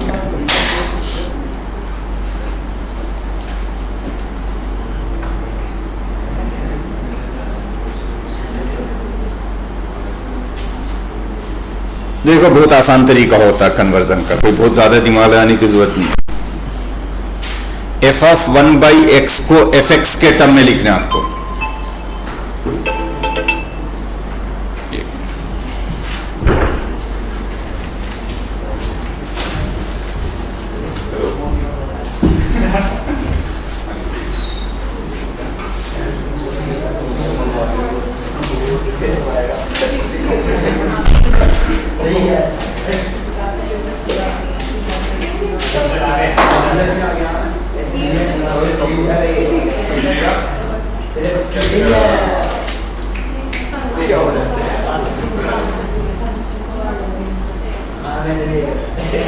तो उसका आंसर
तो देखो एक्चुअली आपको लिखना क्या है, एफ ऑफ 1/x को एफ एक्स के टर्म में। बहुत सिंपल रूल ये है कि आप एफ एक्स को y बोल दो, तो दैट मीन्स कि आपको एफ ऑफ 1/x को लिखना है y के टर्म में और फिर y की जगह पे वापस एफ एक्स लिख देंगे। तो मैंने क्या किया, इसमें पहले एफ एक्स की जगह पे y लिख दिया। y क्या है 3x - 4 ओवर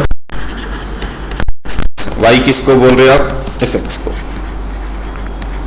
और इसको सॉल्व करके x की वैल्यू फाइंड कर लो y के टर्म में। तो सॉल्व करो, इसको क्रॉस करोगे तो xy प्लस y 3x - 4। मैं x फाइंड करना चाह रहा हूँ, एक तरफ ले आएंगे तो xy माइनस 3x, ये हो जाएगा -y - 4। तो यहाँ से देख लो x की वैल्यू आ जाएगी -y - 4 ओवर y - 3। ये x आ गया, तो x हो गया -y - 4 ओवर y - 3। बोलो ठीक है ये। अब मुझे क्या निकालना था, मुझे निकालना था F of 1/x। F of 1/x का मतलब है कि ये जो फंक्शन गिवन है ये वाला, इसमें x की जगह पे 1/x रख देना है। तो x की जगह पे 1/x रखोगे तो 3/x - 4 एंड 1/x + 1, यही होगा। तो ये कितना हो गया, 3 - 4x ओवर 1 + x। और अब इसमें x की वैल्यू डाल दो जो आपने निकाली है। x की क्या वैल्यू निकाली है, -y - 4 ओवर y - 3। तो 3 - 4 x की वैल्यू निकाली है -y - 4 over y - 3। 1 plus -y - 4 over y, x की वैल्यू रख दी जो हमने निकाला हुआ है। सॉल्व करो, क्या आएगा ऊपर देख लो, ऊपर आएगा 3y - 9 प्लस 4y प्लस 16 और नीचे क्या आएगा, y minus 3 minus y minus 4। Check करोगे, सही है, y कैंसिल हो गया, ऊपर आ रहा 7y प्लस 7 और नीचे माइनस 7। ठीक है, ये तो क्या बन रहा है, ये माइनस वाई प्लस 1 आ रहा है, इनफैक्ट माइनस वाई माइनस 1 आ रहा है। तो अल्टीमेटली ये क्या फाइंड कर रहे थे हम, एफ ऑफ 1 बाई एक्स। तो एफ ऑफ 1 बाई एक्स की वैल्यू हो गई माइनस वाई माइनस 1, और वाई हमने किसको बोला था, एफ एक्स को, तो ये हो गया माइनस एफ एक्स माइनस 1। तो एफ ऑफ 1 बाई एक्स हो जाएगा माइनस एफ एक्स माइनस 1। वो तो आपने तुक्के से ऐड कर दिया ना, आपको कैसे पता है कि एफ ऑफ 1 बाई एक्स और एफ एक्स ऐड हो सकता है, यहाँ पे 2 एफ एक्स आता है, यहाँ पे 3 एफ एक्स आता है, फिर कैसे पता चलता है। तो एफ ऑफ 1 बाई एक्स की जो वैल्यू आएगी वो माइनस एफ एक्स माइनस 1 है। यही क्वेश्चन दूसरे तरीके से पूछा जा सकता था कि एफ एक्स ये है, then find the value of f of 1 by x plus f x, तो वो तो आसान होता है क्योंकि आपको f x plus f of 1 by x सिर्फ ऐड कर देना। नेक्स्ट क्वेश्चन लिखिए,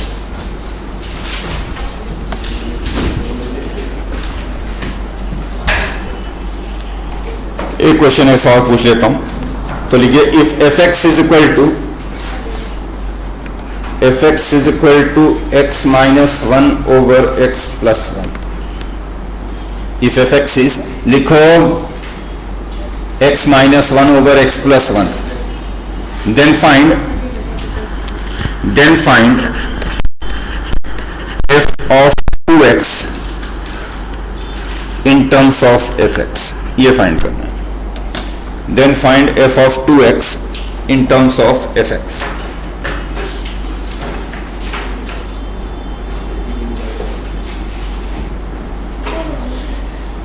क्या कर रहे हो, प्रॉब्लम करो। अगर एफ एक्स ये है तो एफ 2x क्या होगा ये बताना।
कैंसिल करते समय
ठीक है भाई।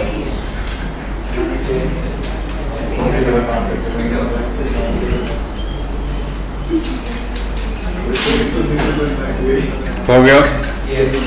देखो भैया, बात बंद करें और समझें इधर। मैंने मेथड बता दिया करना कि आपको सबसे पहले तो आप fx को y लिख लीजिए। y है -1/x प्लस। इधर देखो y आपने बोला है fx को, एंड देन x फाइंड कर लो y के टर्म में। तो ये मिलेगा आपको xy प्लस y, यहां से x फाइंड करोगे तो ये होगा -y -1/y -1। चेक कर लोगे, ये आ रहा है -y -1/y -1। और अब हम चाहते हैं f2x फाइंड करना। f2x मतलब ये कि ये जो फंक्शन मुझे गिवन है इसमें x की जगह पे 2x लिख देना है। x को 2x लिख देंगे तो ये हो गया 2x -1/2x + 1। और अब इसमें 2 टाइम्स x की वैल्यू रख दो। x है -y -1/y -1, then 2 times -y -1/y -1 + 1। Solve करोगे तो ऊपर है -2y -2 -y + 1, -2y -2 -y + 1। नीचे -2y -2 + y -1 बना क्या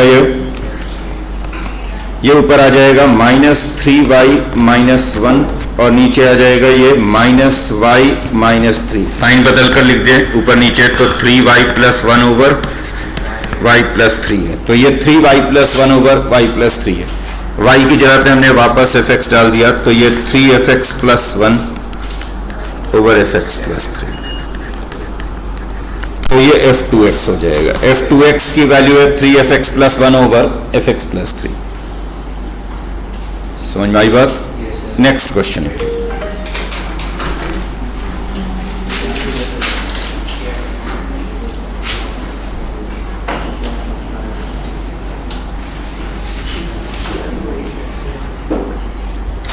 लिखो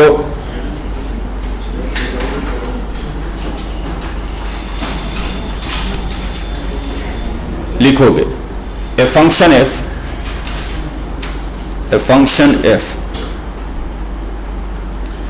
satisfies the condition, a function f satisfies the condition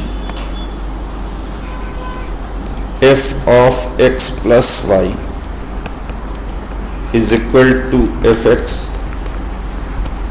plus fy minus 2xy for all xy belonging to R. A function f satisfies the condition f of x plus y is equal to fx plus fy minus 2xy plus 3 for all xy belonging to R. Find f0, f1 and f2, इन तीनों की value find करें। f0 क्या होगा, f1 क्या होगा और f2 क्या होगा।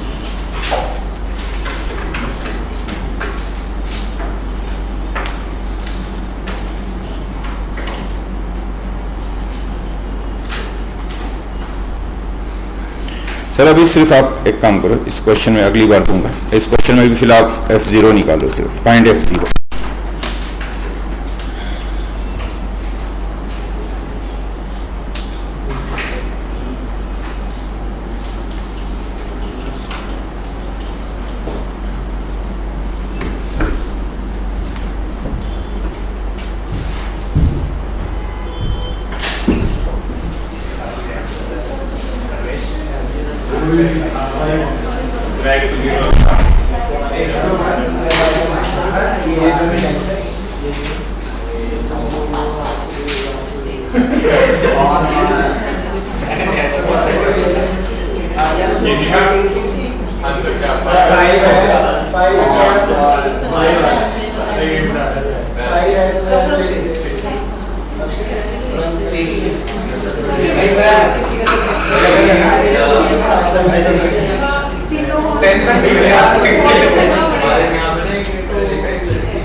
आर्टिस्ट बनते हैं अच्छे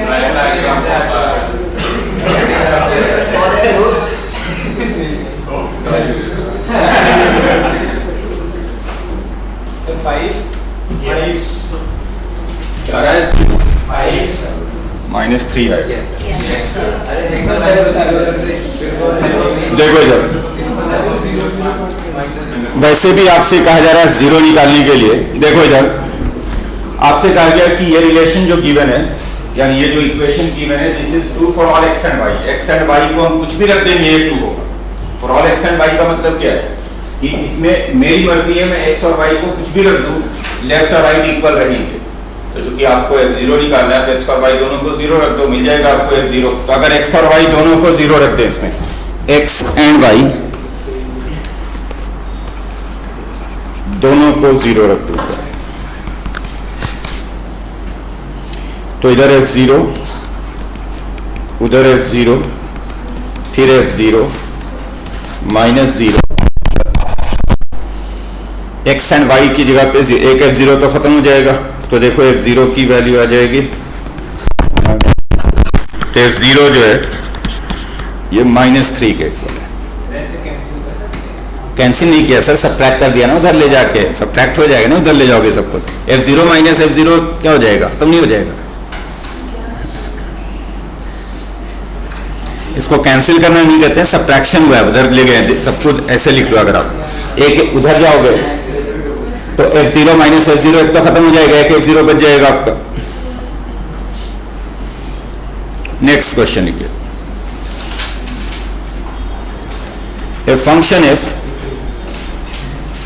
a function f satisfies the condition f of x plus y is equal to fx into fy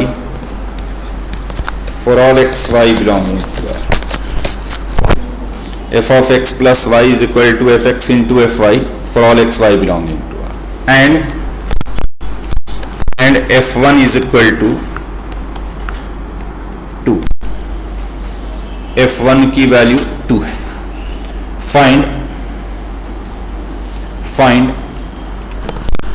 summation r varying from 1 to 9, इसकी वैल्यू फाइंड कीजिए। r varying from 1 to 9 fr। r varying from 1 to 9 fr का मतलब क्या हो गया, आपको f1 से लेकर f9 तक का सम चाहिए, यानी आपको चाहिए f1 plus f2 plus f3 इस तरह से। अगर हम f9 तक ऐड करें तो सम क्या बनेगा,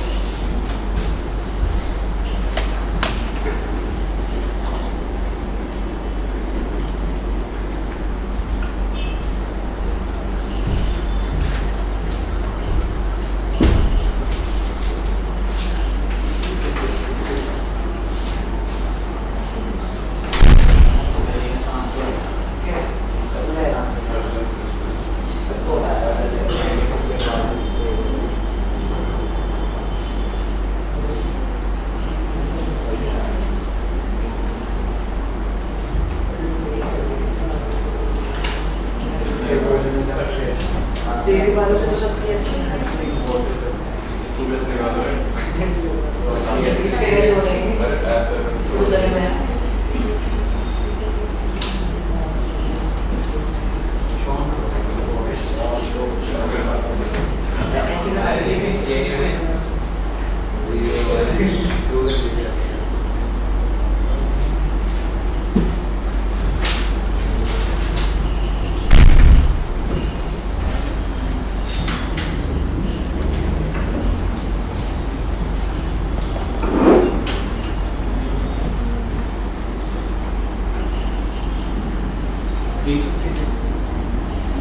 ज़्यादा आएगा। 356।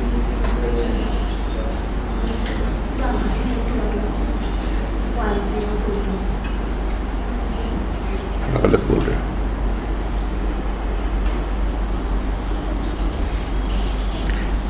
ठीक बोल रहे हो, सही है, सही है।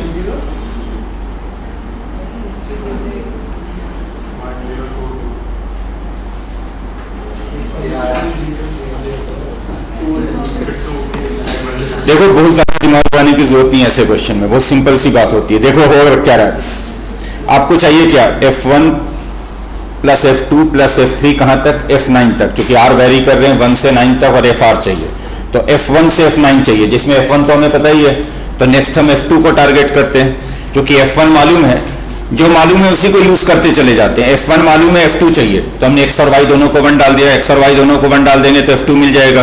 तो अगर इसमें X और Y दोनों को 1 डाल दें, गिवन रिलेशन में X और Y दोनों को 1 डाल दे, तो इधर हो गया F2, उधर हो गया F1 इंटू F1 और F1 2 है, तो ये क्या हो जाएगा, यानी 4, तो F2 4 हो गया। बोलो सही है, या स्क्वायर में ही छोड़ दो तो 2 का स्क्वायर हो गया। नाउ F3 निकालना चाहेंगे, तो F3 कैसे बनेगा, क्योंकि अब मुझे F2 भी पता लग गया है, F2 और F1 दोनों पता लग गया है, तो X को 1 और Y को 2 डाल देंगे तो ये F3 बन जाएगा। तो अगली बार X को 1 और Y को 2 डाल दिया, X को 1 Y को 2 डाल दें अगर, तो इधर हो जाएगा लेफ्ट साइड पे F3 और राइट साइड पे हो जाएगा F1 इंटू F2। F1 की वैल्यू 2 है, F2 की वैल्यू 2 स्क्वायर है, तो ये क्या बन गया 2 क्यूब।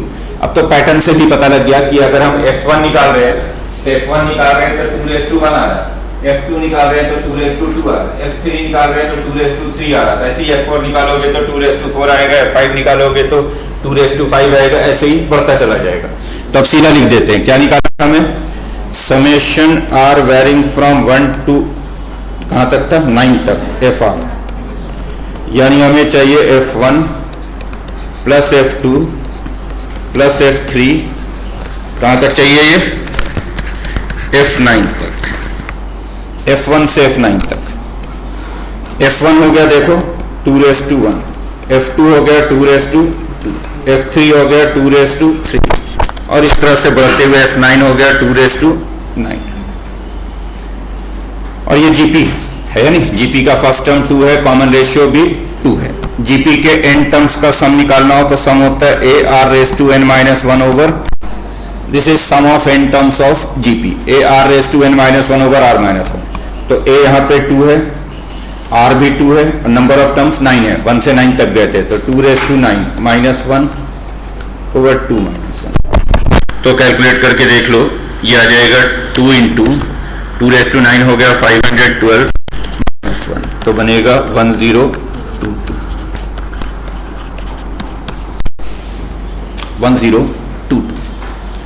समझ में आई बात। नेक्स्ट क्वेश्चन देखिए,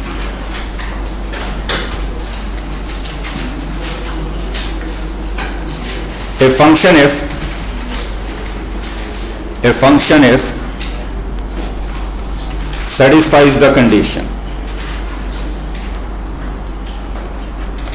f of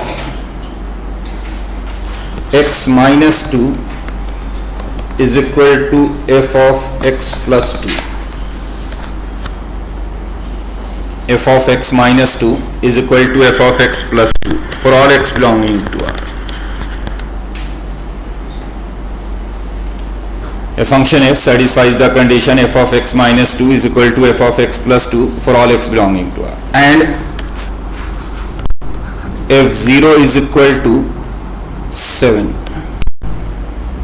f0 is equal to 7. Then find the value of f12. Function की वैल्यू 12 पे क्या होगी ये बताना है।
सही बोल रहे हैं आप।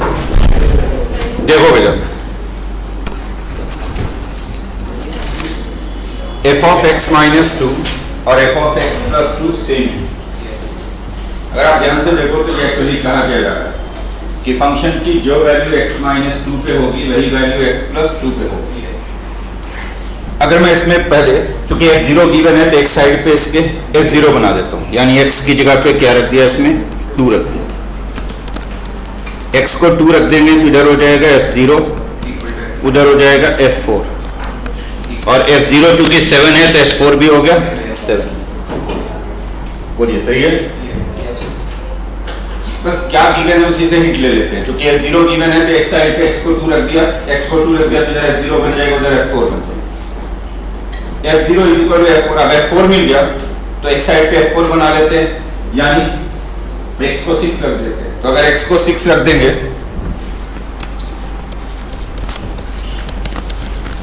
तो लेफ्ट साइड पे क्या बनेगा f4, राइट साइड पे क्या बनेगा f8, ये भी 7 हो गया। बोलिए सही है? फिर चूंकि f8 मिल गया तो एक साइड पे f8 बना लेते हैं, यानी x को क्या रख दिया 10 रख दिया। x को 10 रख देंगे इधर f8 हो जाएगा, उधर f12 हो जाएगा। तो अगर आप x को 10 रखते हो तो f8 f12 ये f12 की वैल्यू क्या होगी 7 होगी। एक्चुअली इस फंक्शन की वैल्यू हर 4 इंटरवल पे रिपीट हो रही है, यानी जो वैल्यू 0 पे वही 4 पे वही 8 पे वही 12 पे, और ये इतना किए बिना यहाँ से भी दिख रहा था, क्योंकि एक्चुअली ये क्या बोल रहा है आपसे, ये आपको से बोल रहा है कि जो वैल्यू हम x-2 पे लेंगे वही वैल्यू x+2 पे होगी, यानी 4 यूनिट आगे वही होगी। x-2 में 4 ऐड करोगे तो क्या बनेगा x+2, तो जो वैल्यू x-2 पे वही x+2 पे 4 आगे, तो फिर वही बनेगा x+6 पे 4 आगे कर दो, फिर वही बनेगा x+10 पे, फिर वही बनेगा x+14 पे, तो हर 4 आगे वही बनता चला जाएगा। तो एक्चुअली एक पीरियोडिक फंक्शन है विद पीरियड 4। पीरियोडिक फंक्शन कहते हैं वैसे फंक्शन को जिसकी वैल्यू सर्टेन इंटरवल पे रिपीट होती रहती है, तो ये एक पीरियोडिक फंक्शन होगा, इसकी पीरियड 4 है। पीरियड 4 का मतलब हर 4 इंटरवल पे वैल्यू रिपीट होती रहेगी। एक और क्वेश्चन है, a function f satisfies the condition, a function f satisfies the condition f of x plus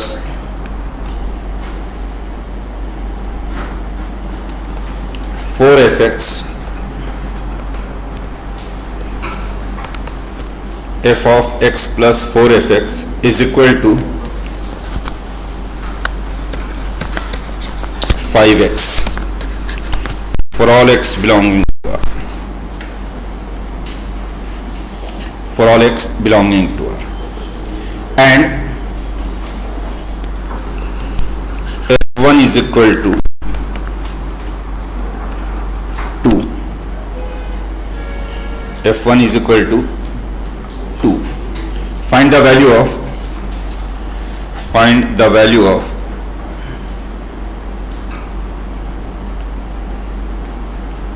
एक मिनट रुक जाओ।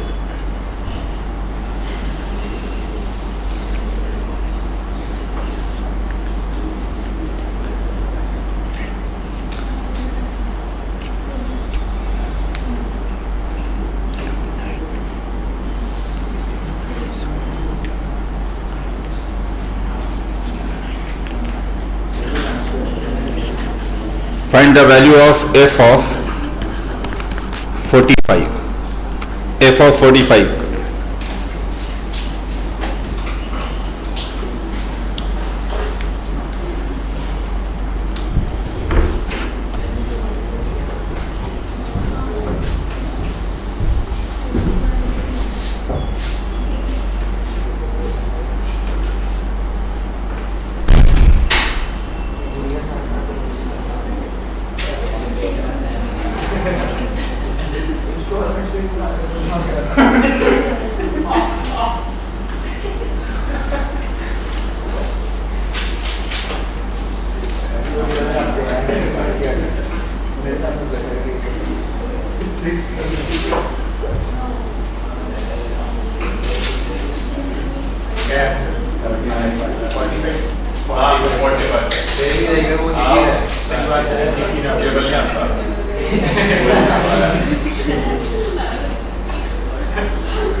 क्या वैल्यू आ रही है?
हाँ मुझे लग रहा है कुछ गलत हो गया, इसको 9 रखें। एफ ऑफ 29 आ रहा है, कितना रहा? हाँ एफ ऑफ 29 होगा वैल्यू 40। मैंने क्वेश्चन थोड़ा गलत कैलकुलेट कर लिया।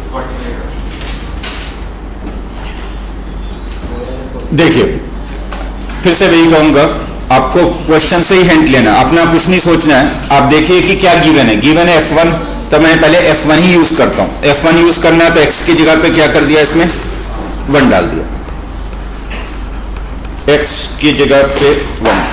x को 1 ही क्यों डाल रहे हो, क्योंकि f1 गिवन है, तो f1 रखेंगे तो ये मिलेगा 1 प्लस 4f1। जहां जहां x है उसको 1 रख रहे हैं, उधर 5 हो जाएगा। ये हो गया f ऑफ 1 प्लस 4। f1 की वैल्यू 2 गिवन थी, तो ये 5, तो यहां से f9 5 आ गया।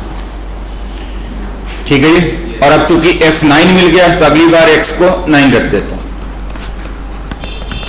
उसी में जब x को 9 रखोगे तो f of 9 plus 4f9, right side पे x को 9 रखोगे तो 5 इंटू 9, ये हो गया f ऑफ 9 4। f9 की वैल्यू 5 है, उधर हो गया 45, तो f29 हो जाएगा 45। एक्चुअली आपको f29 फाइंड करना था। ठीक है ये, चलिए बाकी नेक्स्ट क्लास में करेंगे।